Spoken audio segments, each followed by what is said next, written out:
இந்த வீடியோ பார்க்குறவங்க எல்லாருக்கும் ஹாப்பி நியூ இயர். இன்னைக்கு ட்ராப் ஹவுஸ் அப்படிங்கிற ஒரு படத்தை பற்றி பார்க்கலாம். இந்த படத்தை வந்து இப்போ தமிழ் டப்பிங்கோட ப்ரைம் வீடியோவில் ரிலீஸ் பண்ணியிருக்காங்க. படம் எப்படி இருக்குது, படத்தோட கதை என்ன அப்படின்னா, இந்த ரிவ்யூ கேட்டதுக்கப்புறம் இந்த படத்தை பார்க்கணுன்னு தோணுச்சுன்னா பாருங்கள், இல்லைன்னா ஸ்கிப் பண்ணிடுங்க. படத்தில் ஹீரோ அப்புறம் ஹீரோ கூட சேர்ந்த ஒரு சில பேர், இவங்க எல்லாருமே இந்த டிஇஏ ஏஜென்ட்ஸாக இருக்காங்க, ஏஜென்ட்ஸாக வேலை பார்க்குறாங்க.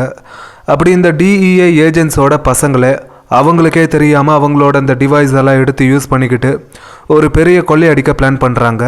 அதுக்கேற்ற மாதிரி அதை வந்து அப்படியே கண்டினியூ பண்ணுறாங்க. இப்போ ஹீரோவோட அந்த டீம் இவங்க எல்லாரும் சேர்ந்து அதை எப்படி தடுத்து நிறுத்த போகிறாங்க, அதில் வரக்கூடிய பிரச்சனைகள்லாம் என்ன, கடைசியாக இந்த படத்தில் நடக்க போகிற விஷயங்கள்லாம் என்ன, அந்த சம்பவங்கள்லாம் என்ன அப்படிங்கிற இதெல்லாம் தான் இந்த படத்தோட கதை. நானும் எவ்வளவோ போலீஸ் திருடன் படம்லாம் பார்த்துருக்கேன். ஆனால் இந்த படத்தில் மட்டும் இந்த ஸ்டோரி ரொம்ப நல்லா இருக்குது. இந்த எல்லா விஷயத்துக்கும் பாதுகாப்பு கொடுக்கக்கூடிய இந்த ஏஜென்ட்ஸோட பசங்க அவங்களுக்கே தெரியாமல் இந்த டிவைஸ் இந்த மாதிரிலாம் வச்சு ஒரு ஐஸ்ட்டை பண்ணணும் அப்படிங்கிற மாதிரி, ஒரு கொள்ளை அடிக்கணும் அப்படிங்கிற மாதிரி பிளான் பண்ணியிருக்காங்க. அதை கண்டினியூ பண்ணும்போது இவங்க அதை தடுக்கணும்னு நினைக்கிற அந்த ஒரு விஷயம்.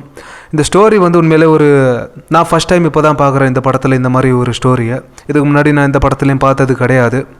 அப்படி இந்த மாதிரி ஒரு ஸ்டோரியை வச்சுக்கிட்டு இவங்க இந்த படத்தை எடுத்துருக்கிற விதம் எப்படி இருக்குன்னா, ஸ்க்ரீன் பிளேயில் இதை கொண்டு வந்து ப்ரெசென்ட் பண்ண விதம் வந்து ஓரளவுக்கு நல்லா இருக்குது அப்படின்னு தான் சொல்ல முடியும். ரொம்பலாம் நல்லா இருக்குது அப்படின்னு சொல்கிற மாதிரி இந்த படத்தை வந்து இவங்க அந்த அளவுக்கு ப்ரெசென்ட் பண்ணலை. அதாவது ஒரு சில இடங்களில் இதை நம்ம அந்த படத்தில் பார்த்துருக்கோமே, இந்த படத்தில் பார்த்துருக்கோமே அப்படிங்கிற மாதிரி ஒரு சில படங்களில் இருந்து அந்த சீன்ஸ் எல்லாம் எடுத்து இந்த படத்தில் வச்சு எடுத்திருக்காங்க. அப்படி இன்னும் ஒரு சில சீன்ஸ் எல்லாம் பார்த்திங்கன்னா, நம்ம முன்னாடி இப்படி தான் நடக்க போகுது அப்படிங்கிற மாதிரி நம்மளே வந்து அதை ப்ரெடிக்ட் பண்ணுற மாதிரி ஒரு சில சீன்ஸ் எல்லாம் கூட இந்த படத்தில் இருக்குது.